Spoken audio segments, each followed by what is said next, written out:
जाथावना बाथ्राया जादों खाम्फा बिथाङा उत्तरनि खाथायाव 40 बिगा हा दङमोन गावनि हाखौनो बानायना लानो हायाखैमोन दिनै प्रमद बिथाङा बानायनानै होबाय गतिके रायजो राजाफ्रा खोब खुसि बे हाखौ मोननायनि थाखाय हा गैयाबाथ' जों मानसि हिसाबै सिनायथि लानायानो खोब गोब्राब जायो जायनि जाहोनाव दिनै टटेल 52 सा गामिनि रायजो राजाफ्रा UPPL आव जयेन जाबाय आरो UPPL खौ देरहासार होनानै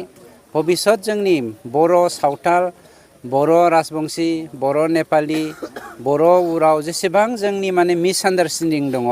बेखौ फोजोबनायनि थांखिजोंनो जोङो दिनै ज' आखाइ हमलायनानै UPPL खौ गोजौआव लांनायनि थाखाय टारगेटजों दिनै UPPL दलआव बिथांमोना जयेन जादों। सार बावैसो सान सिगां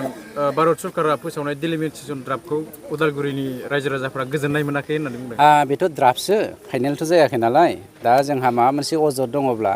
बिनि सायावहाय सोदांफिननायनि दाबो खाबु दङ समा फैगासिनो दङ नंखायनो ड्राफ्टनि सायाव सावरायनायनि अजद दैखांलायनायनि बयहाबो मोन्थाय दङ आरो बेखौ जोंबो बे अजदखौ जोंबो खालामदों जोंबो सेटिसफाइ नङा बेनि सायाव जोङो सावरायगासिनो दङ। नाथाय सार हाग्रामा महिलारिया मैयासो बे डिलिमिटेसन ड्राफ्ट फोसावनायाव एबसु आरो UPPL आ लोब्बा दं होननानै बुंदों। आरे सरकाराथ' जोंनि लुबैनाय बायदि जानांगौ होननानै आपिलखौ खालामखागोन आरो दाबो जों आपिल खालामगोन उदालगुरिनि MP माबानि बियाबनि सिङावहाय जोंहा सेटिसफाइ जायाखै बेखौ जों आबसु नङा साफ्रोमबो बर' साफ्रोमबो BTC बासियानो बर' सानथालि बिदि डिफारेन्स गैयालासेनो साफ्रोमबो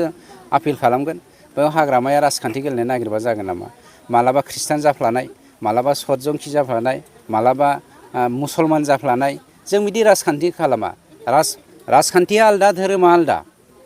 जों बेफोरबायदि धोरोमखौ लानानै राजखान्थि खालामनो नागिराखै बे धोरोमखौ लानानै राजखान्थि खालामनायनि थाखायनोथ' बर'नि गेजेराव मोनसे समाव ख्रिस्टान हिन्दुनि डिफारेन्स फैदोंमोन बेखौनो आरो दा BPF आ सोरनिबा